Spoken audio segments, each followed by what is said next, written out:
India Legal presents Courts Roundup.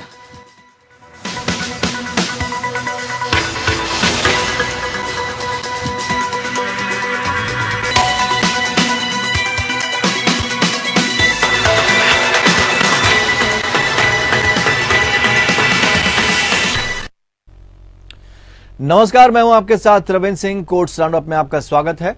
इस bulletin में अगले आधे घंटे में हम आपको कोर्ट से जुड़ी तमाम छोटी बड़ी खबरों से रूबरू करवाएंगे। कोर्ट की कार्रवाई और सुप्रीम कोर्ट से लेकर हाई कोर्ट और लोअर कोर्ट्स तक के फैसलों को आपके सामने रखेंगे। आगे बढ़ने से पहले एक नजर डालते हैं सुर्खियों पर। यूपी नगर निकाय चुनाव, इलाहाबाद हाईकोर्ट के लखनऊ बेंच ने कहा, जब तक ट्रिपल टेस्ट ना हो तब तक ओबीसी आरक्षण नहीं मिलेगा। अगर जल्द कराने हैं चुनाव तो बिना ओबीसी आरक्षण के कराएं। कृष्ण जन्मभूमि शाही ईदगाह मसले पर मथुरा कोर्ट ने भारतीय पुरातत्व सर्वेक्षण विभाग को विवादित क्षेत्र का सर्वे कराने का दिया निर्देश। 2 जनवरी से होगा सर्वे, 20 जनवरी को पेश करना होगा survey report.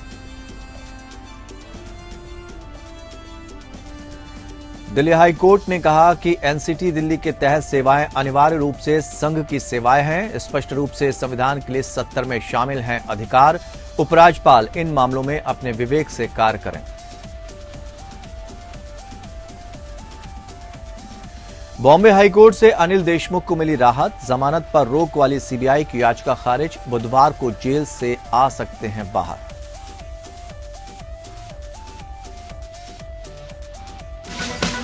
India Legal presents Courts Roundup.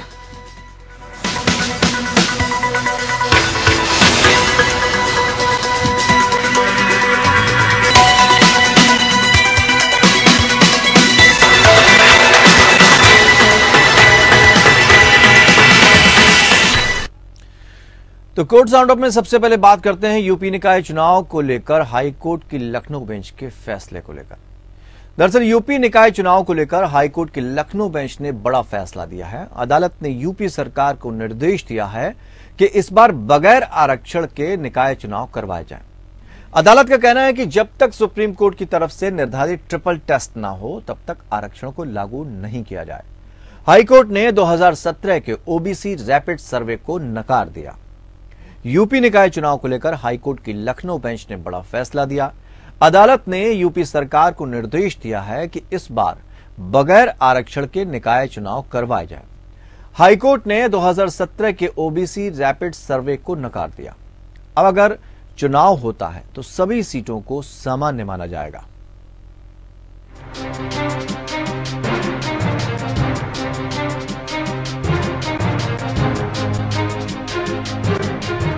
UP नगर निकाय चुनाव पर योगी सरकार को इलाहाबाद हाईकोर्ट से बड़ा झटका लगा है। हाईकोर्ट की लखनऊ बेंच ने आदेश दिया है कि यूपी में निकाय चुनाव बिना ओबीसी आरक्षण के ही कराए जाएंगे। इलाहाबाद हाईकोर्ट की लखनऊ बेंच ने उत्तर प्रदेश की योगी सरकार की निकाय चुनाव में ओबीसी आरक्षण को लेकर जारी की गई अधिसूचना को खारिज कर दिया। कोर्ट ने कहा कि जब तक ट्रिपल टेस्ट न हो तब तक ओबीसी आरक्षण नहीं होगा। सरकार या निर्वाचन आयोग बिना ओबीसी आरक्षण के चुनाव करवा सकता है। हाईकोर्ट के इस आदेश के बाद अब प्रदेश में किसी भी तरह का ओबीसी आरक्षण नहीं रह गया है। ओबीसी के लिए आरक्षित सभी सीटें अब सामान्य मानी जाएंगी। अगर सरकार या निर्वाचन आयोग अभी चुनाव कराता है तो ओबीसी के लिए आरक्षित सीटों को जनरल मानकर चुनाव होगा, जबकि SC/ST के लिए आरक्षित सीटों में कोई बदलाव नहीं होगा। इलाहाबाद हाईकोर्ट ने उत्तर प्रदेश सरकार के द्वारा जारी की गई ओबीसी आरक्षण सूची को रद्द करते हुए कहा है कि सुप्रीम कोर्ट के आदेश के मुताबिक ओबीसी आरक्षण देने के लिए एक कमीशन बनाया जाए, तभी ओबीसी आरक्षण दिया जाए। सरकार ट्रिपल टी फार्मूला अपनाए, इसमें समय लग सकता है। ऐसे में अगर सरकार और निर्वाचन आयोग चाहे तो बिना ओबीसी आरक्षण ही तुरंत चुनाव करा सकता है। आइए जानते हैं कि क्या है सुप्रीम कोर्ट का वो ट्रिपल टेस्ट फार्मूला जिसके चलते योगी सरकार को यूपी निकाय चुनाव में ओबीसी आरक्षण पर लगा बड़ा झटका। क्या है ट्रिपल टेस्ट? सुप्रीम कोर्ट के ट्रिपल टेस्ट फार्मूले के मुताबिक राज्य में स्थानीय निकाय चुनाव में अन्य पिछड़ा वर्ग के पिछड़ेपन की स्थितियों, आर्थिक और शैक्षणिक प्रकृति और प्रभाव का डेटा इकट्ठा करने के लिए एक विशेष आयोग का गठन किया जाना जरूरी है। नंबर 2, राज्य सरकार को इस विशेष आयोग की सिफारिशों के आधार पर नगर निगम और नगर पालिका चुनाव में आनुपातिक आधार पर आरक्षण देना होगा। नंबर 3, राज्य सरकार को ये भी ध्यान रखना होगा कि SC/ST या OBC के लिए आरक्षित सीटों की संख्या 50% के कुल आरक्षण की सीमा से बाहर नहीं जाए। पिछले महीने उत्तर प्रदेश सरकार ने नगर निकाय चुनाव की सीटों की आरक्षण सूची जारी कर दी थी। इसके खिलाफ हाईकोर्ट में कई याचिकाएं दायर की गई थीं। इन याचिकाओं में कहा गया कि सरकार ने OBC आरक्षण जारी करने के लिए ट्रिपल टेस्ट फार्मूला नहीं अपनाया था।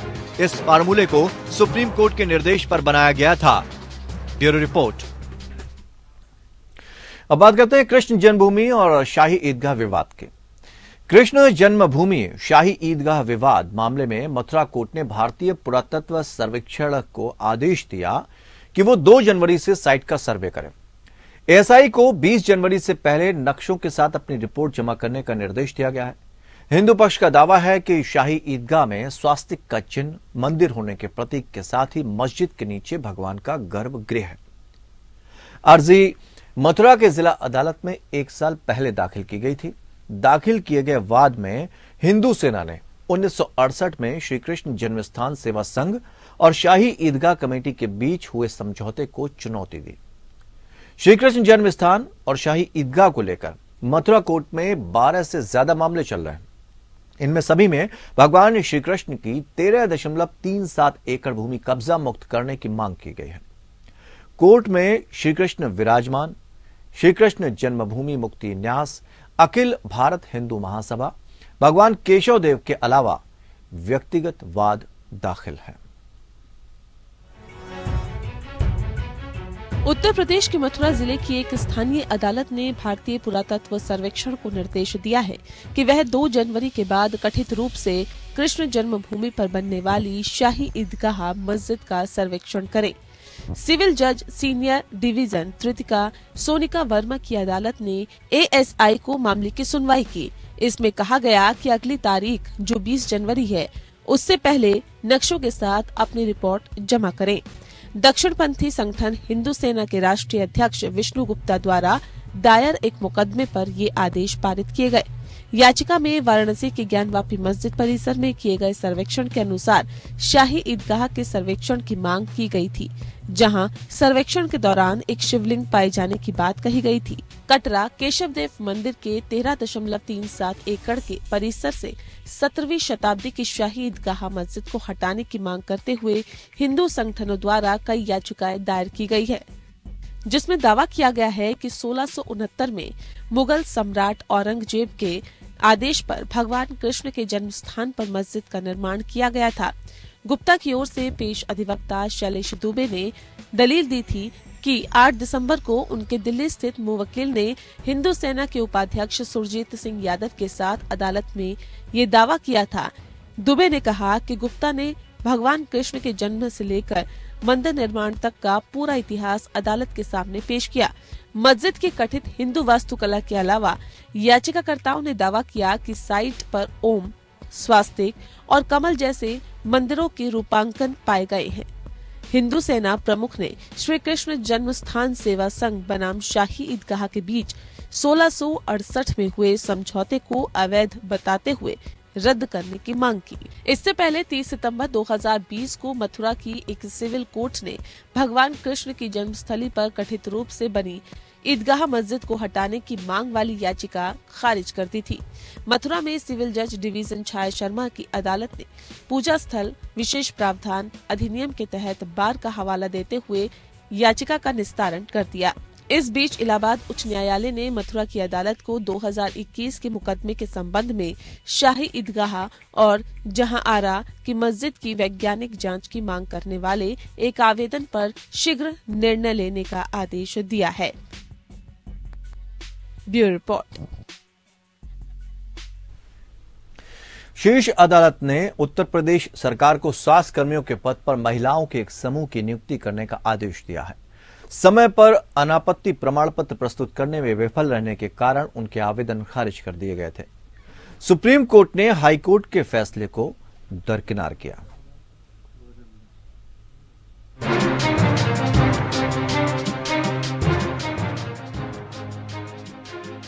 शीर्ष शीर्ष अदालत ने उत्तर प्रदेश सरकार को स्वास्थ्य कर्मियों के पद पर महिलाओं के एक समूह की नियुक्ति करने का आदेश दिया है। सुप्रीम कोर्ट ने कहा कि नौकरी के लिए किसी उम्मीदवार को दंडित नहीं किया जा सकता है अगर ये पाया जाता है कि आवेदक की ओर से कोई चूक या देरी नहीं हुई थी या निर्धारित समय के भीतर अनापत्ति प्रमाण पत्र पेश नहीं करने में उसकी कोई गलती नहीं थी।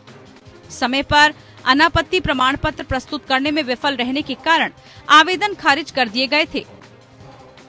Justice MR. शाह और जस्टिस हिमा कोहली की पीठ ने इलाहाबाद हाई कोर्ट के 13 जुलाई 2022 के फैसले के खिलाफ वकील अलक आलोक श्रीवास्तव के माध्यम से कुमारी लक्ष्मी सरोज और अन्य की ओर से दायर अपील को स्वीकार कर लिया।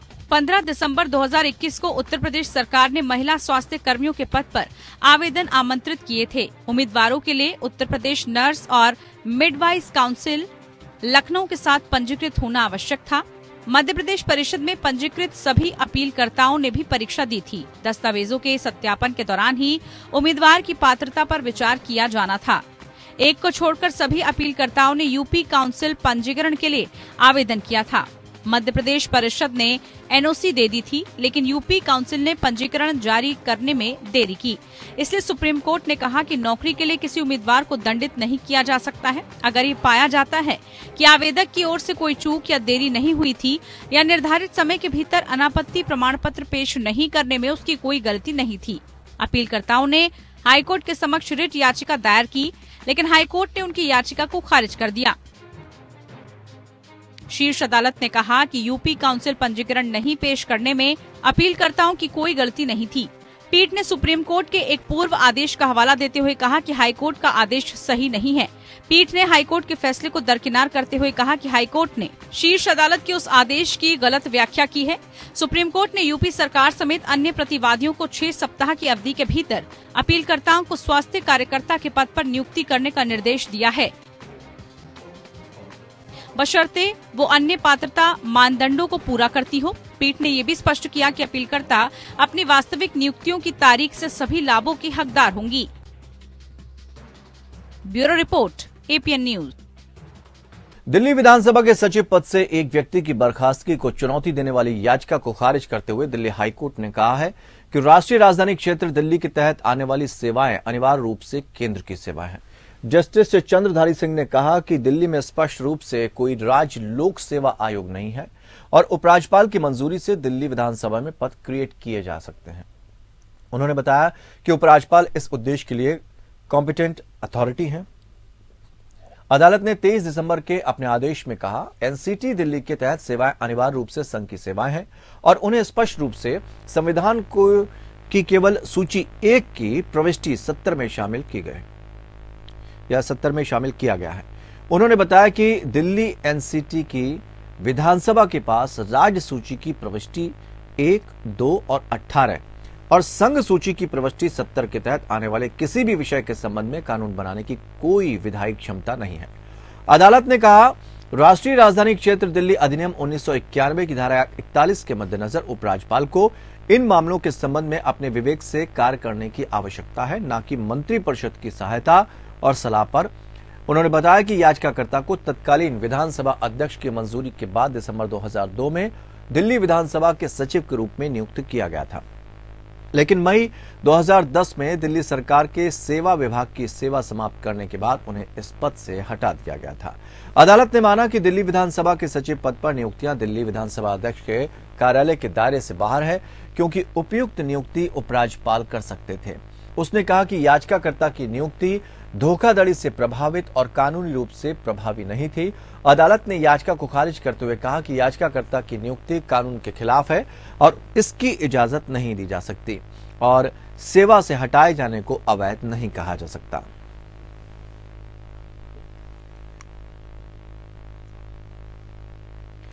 दिल्ली हाईकोर्ट ने कहा है कि परीक्षाओं में नकल करने की बुराई प्लेग की तरह है, जो समाज और शिक्षा प्रणाली को बर्बाद कर सकती है।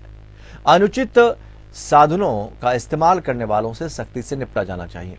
ये उल्लेख करते हुए कि किसी भी देश की प्रगति के लिए शिक्षा प्रणाली की शुचिता अचूक होनी चाहिए।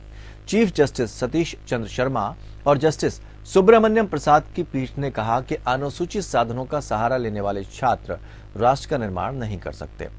अदालत ने एकल न्यायाधीश के आदेश के खिलाफ अपील पर सुनवाई करते हुए यह टिप्पणी की। इसमें अपीलकर्ता इंजीनियरिंग छात्र द्वारा की गई परीक्षा को रद्द करने के मामले में हस्तक्षेप करने से इनकार कर दिया गया था। ये छात्र दूसरे सेमेस्टर की परीक्षा में अनुचित साधनों का इस्तेमाल करते पाया गया था। पीठ ने अपने हालिया आदेश में कहा कि परीक्षा में नकल प्लेग की तरह है। हाईकोर्ट ने कहा कि ये एक ऐसी महामारी है जो किसी भी देश के समाज और शिक्षा व्यवस्था को बर्बाद कर सकती है। अगर इसे अनियंत्रित छोड़ दिया जाए या नरमी दिखाई जाती है तो इसका हानिकारक प्रभाव हो सकता है। किसी भी देश की प्रगति के लिए शैक्षिक प्रणाली की शुचिता अचूक होनी चाहिए। पीठ ने कहा कि अनुचित साधनों का सहारा लेने वाले छात्र राष्ट्र का निर्माण नहीं कर सकते और ऐसे लोगों से सख्ती से निपटा जाना चाहिए।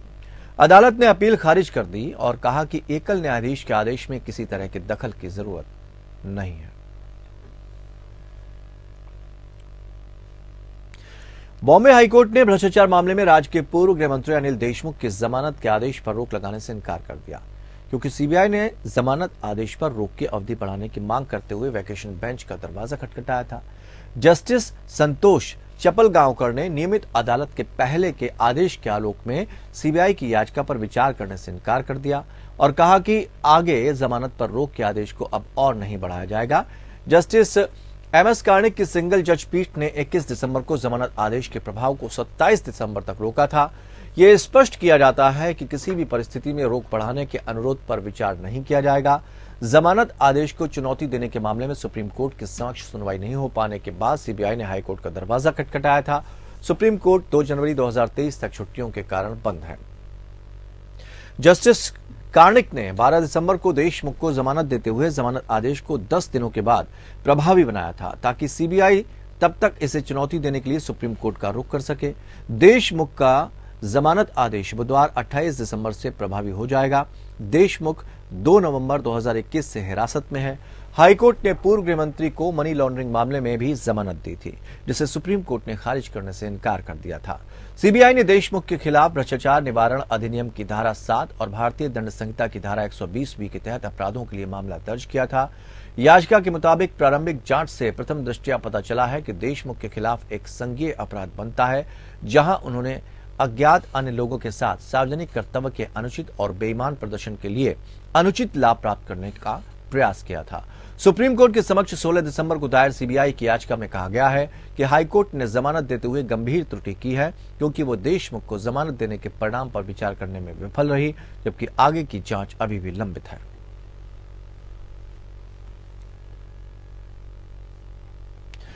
आईसीआईसीआई बैंक के पूर्व मुख्य कार्यकारी अधिकारी और प्रबंध निदेशक चंदा कोचर और उनके पति दीपक कोचर ने बॉम्बे उच्च न्यायालय का रुख किया है। याचिका में उन्होंने ऋण धोखाधड़ी मामले में सीबीआई द्वारा अपनी गिरफ्तारी को अवैध बताया। हालांकि अदालत ने मामले में तत्काल सुनवाई से इनकार करते हुए कोचर दंपति को निर्देश दिया कि छुट्टियों के बाद जब नियमित पीठ काम शुरू कर दे तो वे उसके समक्ष मामले का उल्लेख करें। कोचर की तरफ से पक्ष रख रहे वकील ने कहा कि सीबीआई ने उनकी गिरफ्तारी से पहले कोई पूर्व अनुमति नहीं ली, जो कानून के तहत जरूरी है।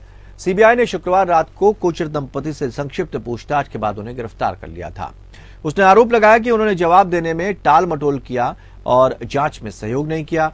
सीबीआई ने कोचर दंपति और वीडियोकॉन समूह के अध्यक्ष वेणुगोपाल धूत के अलावा दीपक कोचर द्वारा संचालित न्यू पावर रिन्यूएबल्स यानी NRL, supreme energy private limited, SEPL, Videocon international electronic limited यानी VIEL और वीडियोकॉन इंडस्ट्रीज लिमिटेड को भारतीय दंड संहिता की संबंधित धाराओं और भ्रष्टाचार निवारण कानून के तहत 2019 में दर्ज प्राथमिकी में आरोपी बनाया गया है। सीबीआई का आरोप है कि आईसीआईसीआई बैंक ने वेणुगोपाल धूत द्वारा प्रवर्तित वीडियोकॉन समूह की कंपनियों को बैंकिंग विनियमन अधिनियम RBI के दिशा निर्देशों और बैंक की रणनीति का उल्लंघन करते हुए 3,250 करोड़ रुपए की ऋण सुविधाएं मंजूर की थी। सीबीआई ने 71 वर्षीय धूत को सोमवार को इस मामले में गिरफ्तार किया।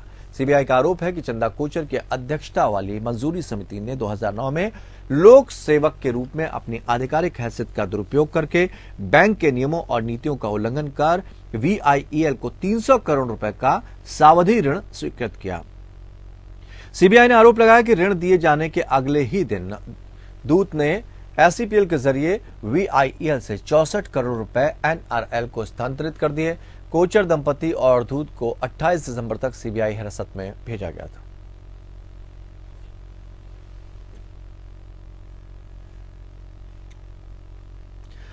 कलकत्ता हाईकोर्ट ने स्त्रीधन या महिलाओं को आर्थिक संसाधन से वंचित करने के मामले में बड़ा फैसला सुनाया है। किसी महिला को पति की मृत्यु के बाद उसे स्त्रीधन या आर्थिक संसाधन से वंचित करने को कलकत्ता हाईकोर्ट ने घरेलू हिंसा करार दिया। एक महिला ने हाईकोर्ट का दरवाजा खटखटाते हुए आरोप लगाया था कि पति की मौत के बाद उसे ससुराल से निकाल दिया गया। उस मामले में कोर्ट ने कहा है कि पत्नी को वंचित करना भी घरेलू हिंसा है। उच्च न्यायालय की एकल पीठ के न्यायमूर्ति सुवेंदु सामंत ने एक मामले की सुनवाई के दौरान यह फैसला सुनाया। स्त्रीधन वो सामग्री है जो स्वेच्छा से एक लड़की के परिवार को उसकी शादी पर उपहार के रूप में दी जाती है। उच्च न्यायालय की एकल पीठ के न्यायमूर्ति सुवेंदु सामंत ने कहा, वादी को किसी भी वित्तीय या आर्थिक संसाधनों से वंचित करना घरेलू हिंसा माना जाएगा। इस मामले में यह सच है कि याचिकाकर्ता लंबे समय से अपने दहेज से वंचित था, जो दूसरे पक्ष के कब्जे में था। इन तथ्यात्मक परिस्थितियों में पत्नी की संपत्ति को अपने पास रखना भी घरेलू हिंसा के अंतर्गत आता है। साथ ही जस्टिस शुभेंदु सामंत ने भी इस मामले में हावड़ा की एक निचली अदालत के फैसले को खारिज कर दिया। उस फैसले में हावड़ा की निचली अदालत ने मजिस्ट्रेट अदालत के फैसले को खारिज कर दिया था और कहा था कि विधवा को अपने ससुर और सास से किसी तरह की आर्थिक मदद की जरूरत नहीं है। महिला हावड़ा कोर्ट के फैसले को चुनौती देते हुए हाईकोर्ट पहुंची। उनके पति की 2010 में मृत्यु हो गई थी। पति की मृत्यु के 2 दिन बाद उसे उसके पति के घर से निकाल दिया गया। कोई आर्थिक सहायता भी नहीं दी गई। उसके पति की संपत्ति में भी पत्नी को कोई हिस्सा नहीं मिला और न ही दहेज में मिली कोई संपत्ति उसकी पत्नी को मिली। इस संदर्भ में उन्होंने कोर्ट में केस दायर किया था। मामला निचली अदालत से होते हुए हाईकोर्ट पहुंचा। वहीं हाईकोर्ट ने स्पष्ट किया कि पति की मृत्यु के बाद पत्नी को आर्थिक सहयोग या दहेज से वंचित करना घरेलू हिंसा माना जाएगा।